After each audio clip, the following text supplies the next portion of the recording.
மற்றும் ஒரு அண்மை செய்தி, சென்னை புழல் ஏரியிலிருந்து வினாடிக்கு 500 கன அடி நீர் திறக்கப்பட்டிருக்கிறது. ஏரி முழு கொள்ளளவை நெருங்கியதை அடுத்து தண்ணீரானது திறக்கப்பட்டிருக்கிறது. மேலும் விவரங்களோடு இணைகிறார் செய்தியாளர் கார்த்திகேயன். வணக்கம் கார்த்திகேயன். புழல் ஏரியிலிருந்து நீரானது திறக்கப்பட்டிருக்கிறது. ஏதேனும் முன்னெச்சரிக்கை நடவடிக்கை எடுக்கப்பட்டிருக்கிறதா? விவரங்கள். காலை வணக்கம். சென்னைக்கு குடிநீர் வழங்கும் பிரதான ஏரிகளில் ஒன்றான புழல் ஏரியிலிருந்து தற்போது 500 அடி கன அடி தண்ணீர் திறக்கப்பட்டிருக்கிறது. அணையின் நீர்மட்டம் உயர்ந்ததால் நீர்வளத்துறை அதிகாரிகள் தற்போது இந்த நடவடிக்கையை மேற்கொண்டுள்ளனர். மேலும் ஏரியின் நலன் மற்றும் பாதுகாப்பு கருதி புழல் ஏரியிலிருந்து 500 மில்லியன் கன அடி முதல் கட்டமாக திறக்கப்படுவதால் கரையோர மக்கள் பாதுகாக்க இருக்கும்படி தற்போது அறிவிப்பு ஒன்று வெளியிடப்பட்டுள்ளது.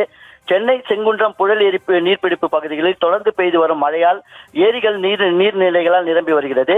21 அடி நீளம் கொண்ட புழல் ஏரியின் தற்போதைய நீர்மட்டம் 20 அடியை நெருங்கியது. 3300 மில்லியன் கன அடி கொண்ட புழல் ஏரியின் தற்போது நீர்மட்டம் 2950 கன அடி நீராக தற்போது இருப்பில் உள்ளது. தொடர்ந்து நீர்பிடிப்புகளில் இருந்து நீர்வரத்தானது புழல் ஏரிக்கு தொடர்ச்சியாக வந்து கொண்டிருக்கும் நிலையில் தற்போது அணையில் இருந்து சரியாக காலை 9-10 மணி அளவில் 500 கன அடி நீரானது தற்போது திறக்கப்பட்டுள்ளது. புழல் ஏரி நீர்நிலை கால்வாயிலிருந்து வெள்ள தடுப்பு பணிக்காக ஏரியிலிருந்து வினாடிக்கு 500 கன அடி நீரானது தற்போது திறக்கப்பட்டு வருகிறது. இதனைத் தொடர்ந்து ஏரிக்கு வரக்கூடிய நீர்வரத்து தொடர்ந்து அதிகரிக்குமானால் கூடுதல் உபரி நீர் படிப்படியாக திறக்கப்படும் என முதல் கட்ட வெள்ள அபாய எச்சரிக்கையானது தற்போது விடப்பட்டுள்ளது. எனவே புழல் ஏரியிலிருந்து நீர் வெளியேறும் வாய்க்கால் செல்லும் கிராமங்களான நாரவாரி குப்பம், வடகரை, கிராண்ட் லைன், புழல், வடம்பெரும்பாக்கம், மஞ்சம்பாக்கம், கொசப்பூர், மணலி, சடையாங்குப்பம் ஆகிய பகுதிகளில் கால்வாயின் இருபுறம் உள்ள தாழ்வான பகுதியில் வசிப்போருக்கு தற்போது வெள்ள அபாய எச்சரிக்கையானது விடப்பட்டுள்ளது.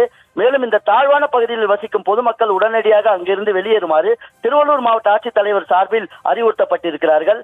தற்காலிகமாக அவர்களை முகாம்களில் தங்க வைக்க எல்லா ஏற்பாடுகளும் செய்யப்பட்டுள்ளதாகவும், எனவே கரையோரம் மற்றும் கால்வாய் பகுதியோரம் வசிக்கும் பொதுமக்கள் பாதுகாப்பாக இருக்கும்படியும் வெள்ள அபாயம் ஏற்படும் சூழல் உள்ளதால் உடனடியாக அந்த பகுதியில் இருந்து வெளியேற வேண்டும் எனவும் அவர்களுக்கு வெள்ள அபாய எச்சரிக்கை விடப்பட்டுள்ளது.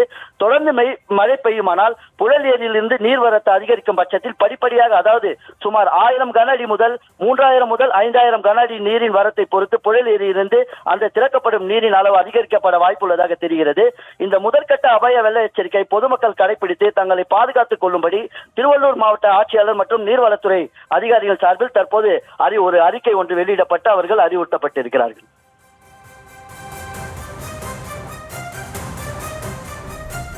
விவரங்களுக்கு நன்றி கார்த்திகேயன்.